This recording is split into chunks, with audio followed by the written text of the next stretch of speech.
नमस्कार साथियों, अगर आप बिहार एसएससी से जॉब चाहते हैं, तो आपका सिलेक्शन जो है काफ़ी टफ रहने वाली है। देखेंगे बिहार कर्मचारी चयन आयोग की ओर से 2 जनवरी 2026 को ये ऑफिशियल लेटर जारी किए हुए हैं और जो बात कर रहे थे स्टूडेंट सब कि संविदा कर्मचारी को इतना अंक क्यों मिल रहा है, उसी को लेकर यहाँ पे मामला फिर से फँसने वाली है। देखेंगे कर्मचारी चयन आयोग जो है फिर से ये मंजूरी दे दी है कि जो भी संविदा कर्मचारी पूर्व से किसी विभाग में काम कर रहे हैं, तो उसको अधिकतम जो है अंक मिलेंगे। उसको वेजेट जो है 5, 10, 15 अधिकतम 25 अंक तक मिलेंगे। ये मनमानी जो है बिहार कर्मचारी चयन आयोग कर रही है और फाइनली जो है यहाँ पे देखेंगे जो रिजल्ट प्रकाशित किए हुए हैं यहाँ पे परिचारी का यहाँ पे देखिए, तो इसमें जो है 0 पॉइंट यानी समझ सकते हैं 95 से गुना किए हुए हैं जो भी अंक है और साथ ही साथ 5 अंक मतलब इसमें मंजूरी दिया गया है। और जो इंटर स्तरीय बहाली है, तो इसमें यहाँ पे देखेंगे इसने साफ कही हुई है कि अधिकतम जो है 25 अंक तक हम छूट देंगे। मतलब लगातार किसी भी विभाग में कोई भी कर्मचारी पूर्व से 5 साल तक लगातार काम कर चुके हैं, तो उसको अधिकतम जो है 25 अंक मिलेंगे। मतलब समझ सकते हैं 25 अंक लाने में स्टूडेंट को कितना मेहनत करना पड़ेगा। लेकिन इसको जो आसानी से सिलेक्शन मिल जाएंगे। ये जो काला कानून है संविदा वाले, तो इसके लेकर काफ़ी विरोध प्रदर्शन हुआ, लेकिन कुछ भी ऐसा सुनवाई देखने को नहीं मिला। सुप्रीम कोर्ट में मामला चल रही है अभी, हाई कोर्ट में भी चल रहा है।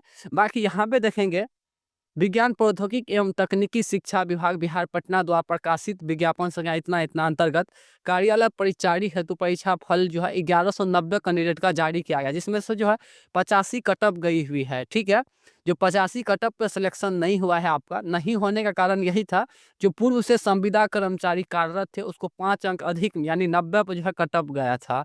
इसी के कारण जो है काफ़ी नॉर्मल स्टूडेंट को जो है सिलेक्शन नहीं हुआ। बाकी आगामी जो बिहार एसएससी जीडी का है और इंटर स्तरीय जो बहाली चल रही है, तो यहाँ पे देखेंगे तो इसने साफ कही हुई है, इसको थोड़ा डिटेल से पढ़िए। उस लेटर पे जाने से पहले इसको समझ लीजिए, जो 2/1/2026 को लेटर जारी किया हुआ है कार्यालय परिचारी का, इसमें देखिए जानकारी दी गई है 100 प्रश्नों का ये मतलब एग्जाम था। उसमें से देखिए 27/5/2013 का आलोक में विश्व बैंक जो भी है और ये जानकारी दी गई है, देखिए इसको ध्यान से पढ़िए। जानकारी दी गई है सुदृष्ट परियोजना के अंतर्गत कार्यरत रहे चतुर्थ वर्गीय कर्मियों के पूर्व संपादित संतोषप्रद सेवा के 6 माह से ऊपर की कार्य अवधि को पूर्ण 1 वर्ष मानते हुए प्रत्येक वर्ष हेतु 1% अधिकतम 5 अंक अधिक मान के आलोक में मेधा सूची निर्धारित किया जाएगा। इसमें साफ जानकारी दे दी गई है, जो कार्यालय परिचारी है उसमें अधिकतम देखिए जो 6 महीना से अधिक काम कर चुके हैं, प्रत्येक 6 महीना से अधिक उसको 1 वर्ष यानी 1% जो है अधिकतम 5% तक जो है अधिमानता दी गई है।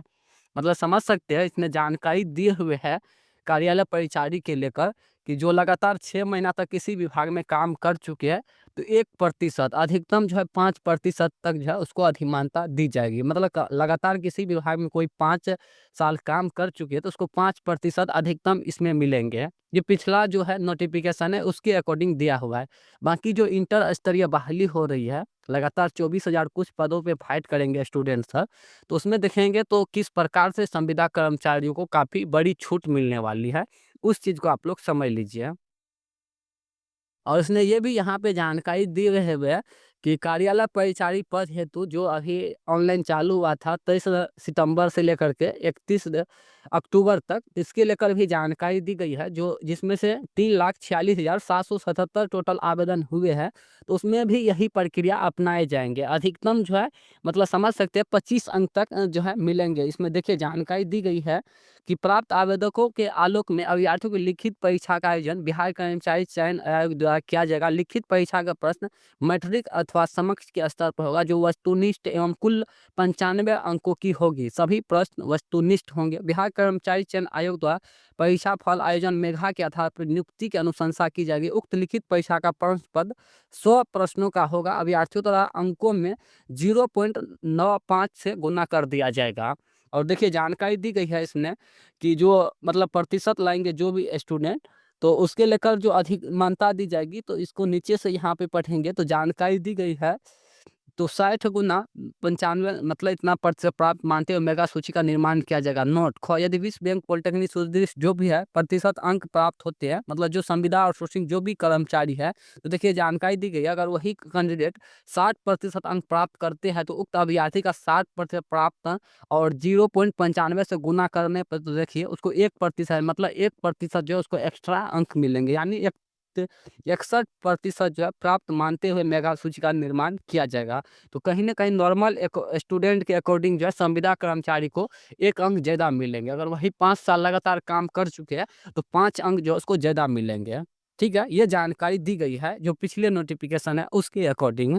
ठीक है? इसको ध्यान से आप लोग और पढ़ लीजिएगा। बाकी जो इंटर स्तरीय बहाली पे फॉर्म लिया गया है, उसके लेकर क्या कुछ है समझ लीजिए। देखिए इसमें जो टोटल 24,000 कुछ पदों को शामिल किया गया है। तो देखिए इसमें लोअर डिवीज़न क्लर्क और काफ़ी सारे अन्य पद हैं।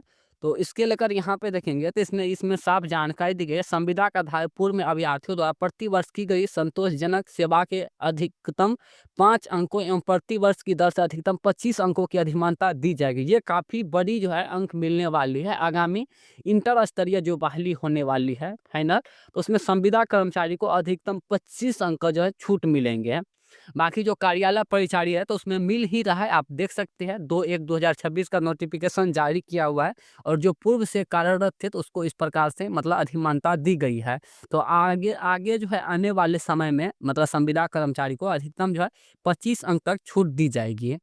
और अगर आप नॉर्मल अकॉर्डिंग के स्टूडेंट समझ सकते हैं, तो अगर आपने 100 में समझ सकते हैं 75 नंबर लाते हैं, तो संविदा कर्मचारी को अगर वहीं पे 65 भी लाते हैं तो 25 अंक जोड़ लेंगे तो आपसे कहीं ज़्यादा आगे वो निकल जाएँगे। ठीक है? तो नॉर्मल अकॉर्डिंग के स्टूडेंट जो है संविदा कर्मचारी को काफ़ी बड़ा फ़ायदा होने वाली है। और इसके लेकर जो है पटना हाई कोर्ट में भी आंदोलन आंदोलन भी दिए थे और बाकी आंदोलन के बाद जो है पटना हाई कोर्ट में याचिका भी दर्ज किए हुए हैं, लेकिन अभी तक कोई अपडेट नहीं है उसके लेकर। जैसे ही कोई अपडेट आएगा तो आपको रूबरू करा दी जाएगी। बाकी इस पे आप क्या कहना चाहते हैं आप कमेंट कीजिएगा।